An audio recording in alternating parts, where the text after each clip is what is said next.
네, 뉴스야 시작합니다. 정치부 홍현주 기자 나와 있습니다. 첫 번째 물음표 볼까요? 예, 첫 번째 물음표는 떨어진 윤 지지율 누구한테 갔나?입니다.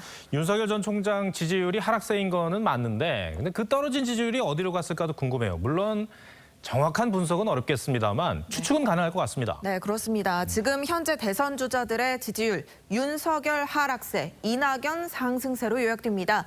그래서인지 이 윤 전 총장 지지율이 이 전 대표 쪽으로 옮겨가고 있다는 말들이 나오는데요. 누구 주장인지 들어보시죠. 꽝이 이제 추락하기 시작하면서 빠지는 표들이 꽝이라면 윤석열 전 총장의 표들이 이낙연 후보에게 가는 거 아니냐 하는 그런 진단도 좀 있는 것 같고요. 네, 추미애 전 장관 얘기인데요. 그런데 야권 주자의 지지율이 여권으로 인도간다는 게 설득력이 있을까요? 네, 실제로 어땠는지 한번 보겠습니다. 네. 이 2주 간격으로 실시된 리얼미터 조사에서요. 윤석열 전 총장의 지지율 10%포인트 가까이 떨어졌습니다.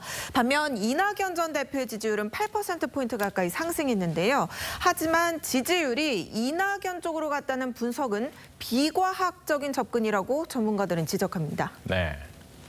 지지층 구성이나 지지 이유 등을 보았을 때 착시일 수 있습니다.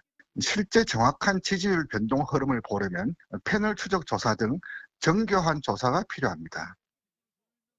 네. 그렇다면 윤석열 전 총장에게서 빠져나온 지지율 실제로 어디로 갔을까요? 네, 조금 전 전문가 이야기 들으셨지만 정확한 별도의 조사가 따로 필요하겠지만요. 흐름을 추측해 볼 수 있는 통계가 하나 있습니다.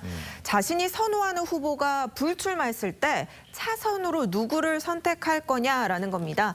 윤석열을 택했던 사람들이 40% 가까이가 차선으로 최재형 전 감사원장을 꼽았고요. 10% 정도는 홍준표 의원을 꼽았습니다. 그러니까 그 빠진 지지율이 최재형 전 원장에게로 갔을 가능성이 있다. 이런 얘기인 거죠? 네, 맞습니다. 예. 실제로 정치 활동 전면에 나선 최 전 원장의 지지율 지난 2주 만에 2배 넘게 올랐습니다. 보수 야권 후보 지지율을 봐도 2주 전 3.6%에서 9.7%로 크게 뛰었습니다. 물론 유의미한 변화긴 하지만요. 범보수에 대한 지지 전체가 줄어든 측면이 있고요. 야권에서 아직은 압도적인 2위 주자로 보기도 어려운 상황입니다. 네. 그렇기 때문에 윤 전 총장 지지율을 최 전 원장이 다 흡수했다기보다는 다른 야권 후보에게도 골고루 갔다고 보는 게 맞을 듯합니다.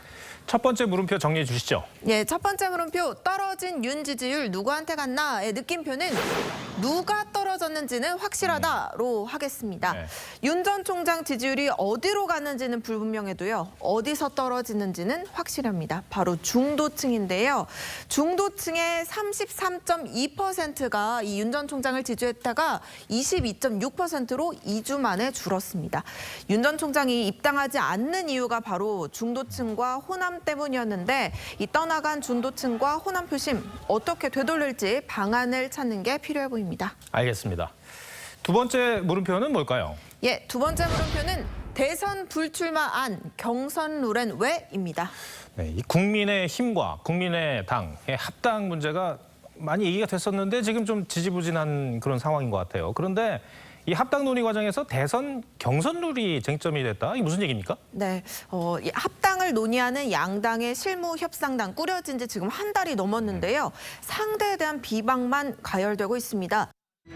저는 지금 국민의힘에서 과연 의지가 있는지 모르겠습니다. 상당히 유감이고 협상 과정에 있었던 상황 요구사항을 공개할 수 없습니다. 네, 이준석 대표가 이대로라면 상호 간 요구사항을 공개할 수밖에 없다고 했는데 예. 홍 기자, 그 요구사항이 뭔지 취재가 됐습니까? 예, 총 5가지 정도로 정리를 해볼 수가 있는데요. 핵심을 꼽아보면 당협위원장 등 지분 관련 사항과 대선 후보 선출과 관련한 당원 개정 문제입니다. 네. 안철수 대표는 당초 합당 과정에서 지분 요구를 하지 않겠다고 그러지 않았나요? 네, 그렇습니다. 네. 하지만 국민의당은요, 이 당협위원회 공동위원장 임명과 싱크탱크 원장 공동 임명 등을 요구하고 있는 것으로 확인이 됐습니다. 그래서 국민의당 내부에서조차 공동위원장을 요구하는 게 지분 요구가 아니라면 누가 믿어주겠느냐 이런 비판의 목소리가 나오기도 했습니다. 대선 경선 룰에 대해서는 어떤 요구를 하고 있는 건가요? 네, 국민의힘 당원에는요, 대선 대선 후보를 선출할 때 당원 투표와 일반 여론조사를 50대 50으로 반영하도록 돼 있습니다. 네. 그런데 이 당원을 바꿔서 당원 비중을 낮추자고 요구하고 있습니다. 네. 그런데 안철수 대표는 지난 서울시장 선거에서 대선 출마를 하지 않겠다고 말했죠. 네, 그렇습니다. 예. 다시 한번 들어보겠습니다. 네. 제가 대선을 포기하고 서울시장 선거 출마 결심을 한 배경 이해해 주시기 바랍니다. 네, 국민의당 당원에 따르면 대통령 후보 경선 출마자는 선출직 당직으로부터 선거일 1년 전에 사퇴해야 합니다. 네. 그래서 안 대표는 지금 상황으로는 이 국민의당 소속으로는 어차피 대선에 나설 수가 없습니다. 그래서인지 국민의힘에서는 안 대표가 이번 합당을 통해서 본인 출마가 가능하도록 당원을 유리하게 바꾸려는 것은 아닌지 의심하고 있습니다. 이준석 대표는 대선 불출마를 선언한 상황에서 왜 경선 룰에 관심을 갖느냐 지적하기도 했습니다. 알겠습니다. 두 번째 물음표도 정리해 주시죠. 예, 두 번째 물음표 대선 불출마 안 경선 룰엔 왜의 느낌표는 거짓말 삼진아웃으로 하겠습니다. 2018년 유성엽 전 국민의당 의원은 정치인이 공개적으로 3번 이상 거짓말을 하면 퇴출시키는 삼진아웃제를 대안했습니다. 당시 안철수 대표가 바른정당과 합당 추진은 없다고 했다가 또 합당을 추진하자 비판하면서 한 말입니다. 지분 요구를 하지 않겠다고 했다가 하고 대선 불출마를 선언했지만 또 경선 룰에는 관심을 갖고 남은 횟수가 얼마인지 우리 유권자들도 알고 있을 듯합니다. 홍현주 기자 오늘 설명 잘 들었습니다.